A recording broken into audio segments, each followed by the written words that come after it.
parang dati ang mahal, pero kung titignan mo yung property prices ngayon, parang okay, Saka yung buti na lang pala kumuha na. Ating service area po nila sir. Very spacious po yan. Nakikita niyo po. And then, meron pa dito ang access lot sa gilid. Then upon turnover, naka-tiles na po yan. Ating cabinets, naka-ready na rin po yan. Upon turnover, kasama na po yan. Naka-tiles na po yan. Complete na po ng fixtures. You can see, high ceiling po ito. Nag-check po sir ng tiles. Super happy kasi yung pinaghirapan mo, parang unti-unti na nakikita ko. May fruition na, may tangible na ano. Leap of faith siya eh. Amen. Mas matapang siya sa akin kasi ako dati parang hindi natin kaya, tapos siya nagpo-push. Kasi kung kaya na as early as possible. Kasi tulad ngayon, di ba, ang mahal na niya. Titingin ako ng mga reviews ng bahay. Tapos nakita ka rin sa YouTube. And yun, from 2020, chinachat na kita. Congratulations po.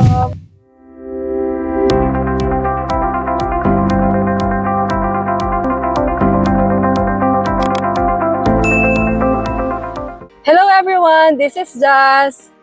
This is Jack. And we are the Millennial Property Investor, your real estate guide since 2014. Nandito po tayo ngayon sa Monteparo Phase 4. Ngayon po ay 3 p.m. schedule ng ating client. It's a Saturday and marami na po natira dito. At first inspection nila, at if ma-accept na po nila ay house turnover na rin po. Tara, samahan niyo po kami. I-assess po natin ang ating client sa kanilang first inspection today. So, here's the multipurpose hall and the covered court of Monteparo Village. So, ito na yung existing community, guys. Dito tayo pupunta ngayon sa Phase 4 na nilaunch sa atin nung pinagbenta tayo dito. Yan. So, ito yung multipurpose hall. Pwede nyo yung i-rent, pwede nyo yung gamitin. May pool din dyan, guys. So, kakanan tayo dito sa Phase 4. Here's the Monteparo Phase 4. Ayan, nandito na sila, sir. Tara, puntahan natin sa loob. Ayan, may gate na to, guys. Hi, ma'am. Kamusta po? Okay lang mo mag-video? Hello, sir. Kamusta? Hello, ma'am. Nasaan si... Wala pa po yung nag-a-assist? Si Jack ko. Kailangan po, kamusta po? Ayan, buti may magmamay na metro. Meron? Kasi may metro kami dyan sa bakin. Ngayon po, nandito tayo sa likod. Ating service area po nila sir. Very spacious po yan. Nakikita niyo po. And then, meron pa dito ang access lot sa gilid. Yung window po ay sliding. Yan po yung kitchen, banda doon. Then yung door sa likod, access going to the access lot is sliding door din. Windows. Ganda, malawak po ito. Kasya po dito kahit dalawang SUV.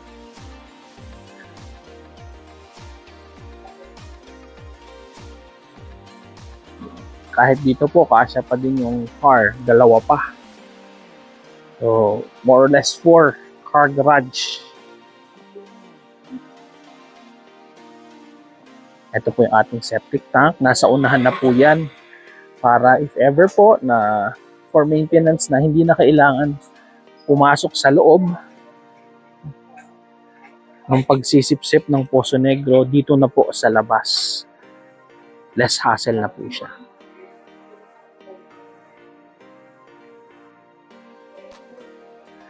So, yan po yung nag-a-assist kila ma'am and sir, officer. Then upon turnover, naka-tiles na po yan.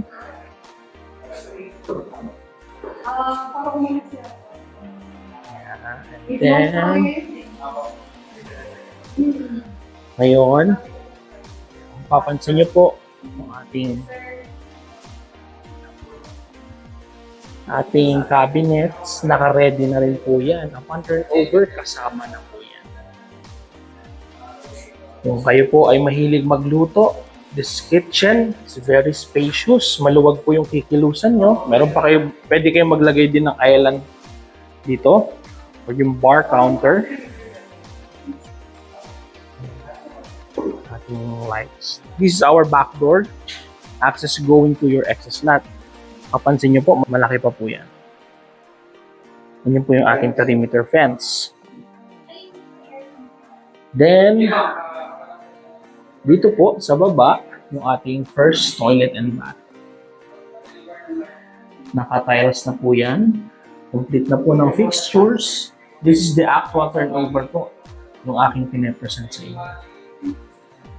Elegant yung ating tiles. Check sila sir and sila ma'am. They're checking everything. Kaya po tayo sa taas. Ito po yung ating fixtures. Yung ating switch dun sa ating light pa sa taas. At po tayo sa taas. As you can see, high ceiling po ito. Ayan si sir. Nag-check siya ng ating tiles kung hollow yung ilalim. Ayan. And, kaya tayo sa taas. This could be your second floor. Naka-tiles na rin po yan, up and down. This one is a hollow core door, also known as flash door, pwedeng HTF. Yan. Ito na po yung ating bedroom 2. Doon po sa baba yung bedroom 1. Ito po is the bedroom 2 na.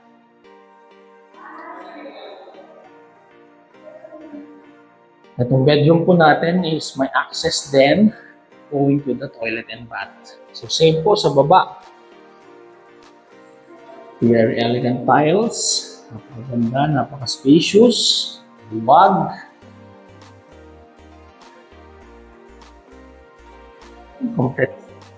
Complete fixtures na rin po.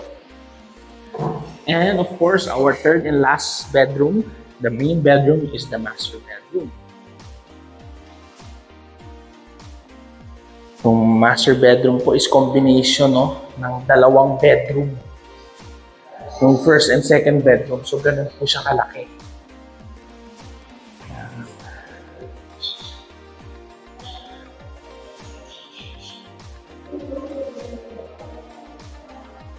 Ating sliding window. Yan. Pwede kayong mag-access or gumawa ng balcony po dyan. So purpose of that window po, kung papansin nyo, malaki siya. Yan. Ito po, konti na lang. Pwede nyo po itong tanggalin. Subject for approval, pwede nyo po palagyan ito ng balcony. Ito po, natural lang kung possible. Kasi ito is hanggang baba. Parang cathedral po siya na mirror.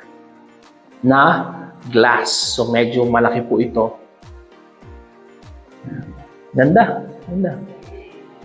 Also here, ganun din po. Pwede rin mag-balcony sa gilid. Dito naman po yung access natin. Pwede po kayong maglagay dito ng door. And ang ating master bedroom po, andito po ang kanyang toilet and bath. Total, all in all, 3 po ang toilet and bath ni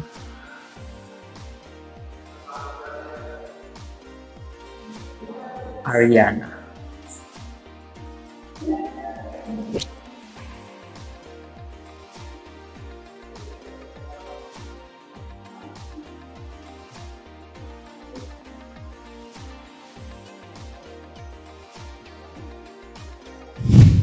Nag-check po sir ng tiles.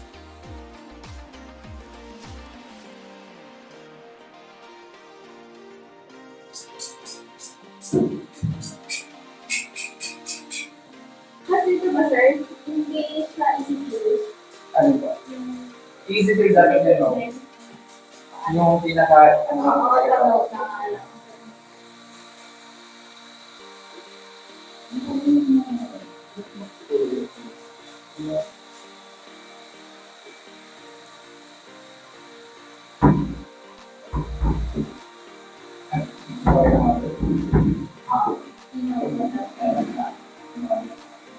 I-mark ng gano'n.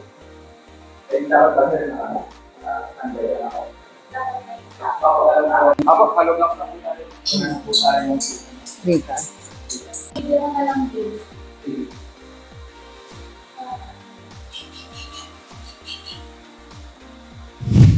Ganda na talaga yung turnover niya.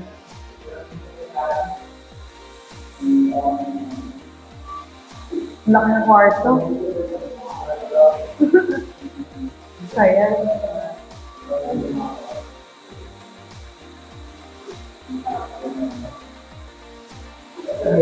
Papa-repaint niya, ma'am. Pa-repaint.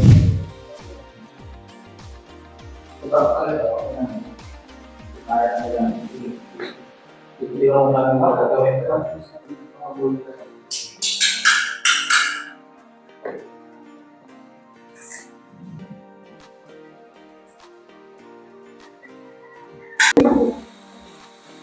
Sir, ng tiles sa tiles. Wala.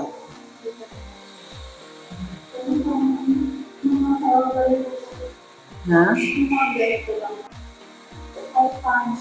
Oo. Maganda na guys yung turnover. Pinlight na. Dati kasi reset sa akin. Tapos kung mapapansin nyo guys, na nakamark si Sir dun sa tiles, yung mga chinek niya na walang laman. So sabi nung nag-assist sa atin, pwede daw yun na saglit lang naman siya gagawin. Since high-tech na daw ngayon, ini-ensure ka na lang yung mga hollow. So mas mabilis na siya. Unlike dati na tinatanggal lahat ng tiles. So ito may pangalawang banyo dito. So, tatlo yung banyo dito. Yun yung maganda.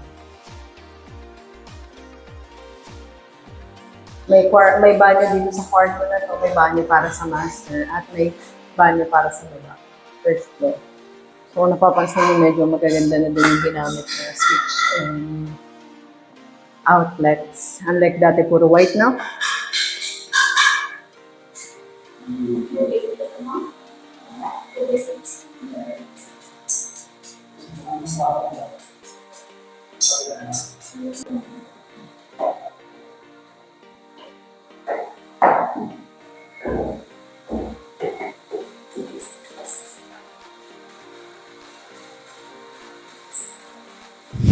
Wow, gosh. Oo. Last na lang siguro po. Kasi may mga abang pa tong ano. Okay, sinama ko. Hanap ko na yung launch. Buti nakapunta po kayo. Oo nga, ma'am eh. Parang kulang. Walang type ko. Siguro po kami. Get ko na lang. Sa service area po, yung paint din. Tapos sa gate naman, paint po, black, and then yung hingat natin. Tapos sa service area, yung sewer lang yung nasa taas po. Tapos, ceiling sa yung mga plastic na natin. Tapos, sa ground floor, first floor, interior, ground floor din po, storage floor, finish po. CR, wall tiles, finish po kayo dito sa drainage po. Very good. Anong expected? 2 weeks to 1 month, ma'am. 1 month. Sir, congratulations. Congratulations po. Ano ma'am nararamdaman nyo ngayon? Nakita niyo na yung house niyo. Excited. Excited. Super happy kasi yung pinaghirapan mo. Parang unti-unti nang nakikita ko. May fruition na. May tangible na ano na. Nahiya pa si sir niya na. Congrats po ulit. Salamat, Lucia. Salamat, sir. Picture tayo, sir. Sabi ko.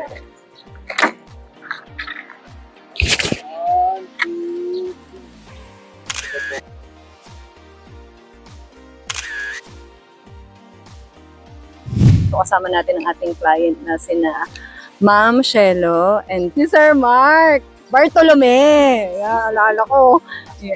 Last name. So, nakapag first inspection na sila at na-interview na rin natin sila kung ano yung nararamdaman nila. So, ano naman po yung pwede nyong i-advise or ma-encourage yung mga gusto magkaroon ng sariling bahay. Katulad niyo po dati na nag-isip po ba kayo kung kukunin ko ba to or hindi? May ganun po ba kayong pagkakataon? Leap of faith siya eh. Amen. Mas matapang siya sa akin. Kasi ako dati parang hindi natin kaya. Tapos siya nagpo-push. Kasi kung kaya na as early as possible. Kasi tulad ngayon, di ba, ang mahal na niya. Kung kaya na, loan. Pasensya na po, pause kami ha. Don't judge us. Nag-inspection po kami. Anong age niyo po nung kumuha kayo nito? 30, mga Ay, mga ko pala. 30, ikaw pala. ma'am. 31. Akala ko 26 si ma'am. Yan, so ngayon po ay, ilan taon na po kayo? 33. 32. Magkaedad tayo nga. Magkaedad kayo. Totoo.